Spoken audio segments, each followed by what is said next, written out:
Dino Varkey, it's great to have you here with us at Economy Middle East. No, thank you so much, Al.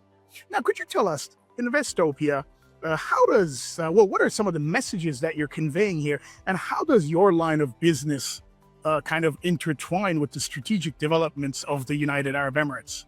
Yeah, I think certainly the panel that I was a part of, we were trying to exemplify unicorns from the region. Now, interesting to define GEMS Education as a unicorn, given the fact that we've been here for 65 years and see ourselves as a critical part of the infrastructure and social fabric of the country. But I suppose the key message, and certainly the way that I think about education more broadly, is the fact that given the nature of interest that we're seeing in our region and our country, given the nature of the inflows, both capital and population, obviously the first question that most people ask is, where do I send my children to school? So our response has always been to create schools of quality, of choice for families. And frankly, the key to successful economic growth and economic diversification is to make sure that you have the quality of the social infrastructure available. And hopefully we can continue to play the role that we have for the last 6 decades.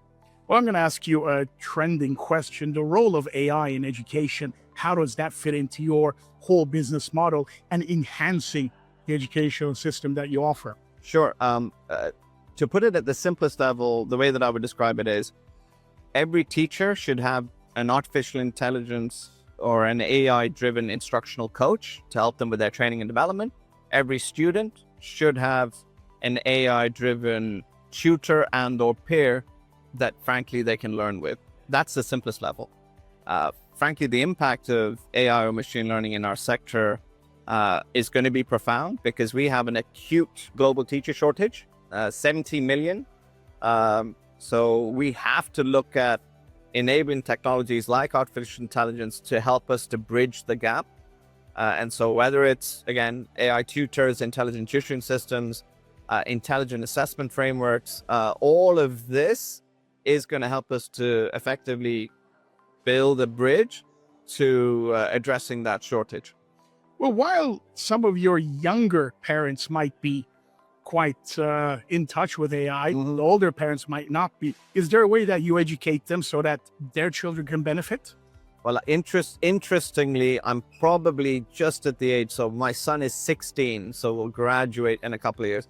The reality is the cycle of parents and families that we now have within our schools are starting to realize the importance of artificial intelligence and the nature of its disruptive impact on the world that we see.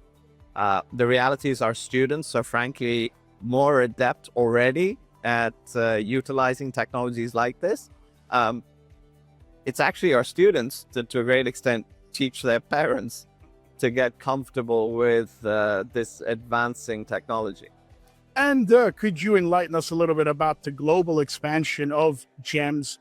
Or what does it look like 2 to 5 years down the line? Strangely, at least for the next 3 years, a significant proportion of our investment strategy is still very Dubai and UAE based. Again, given the strength of what we're seeing locally, it wouldn't make sense for us to look further afield.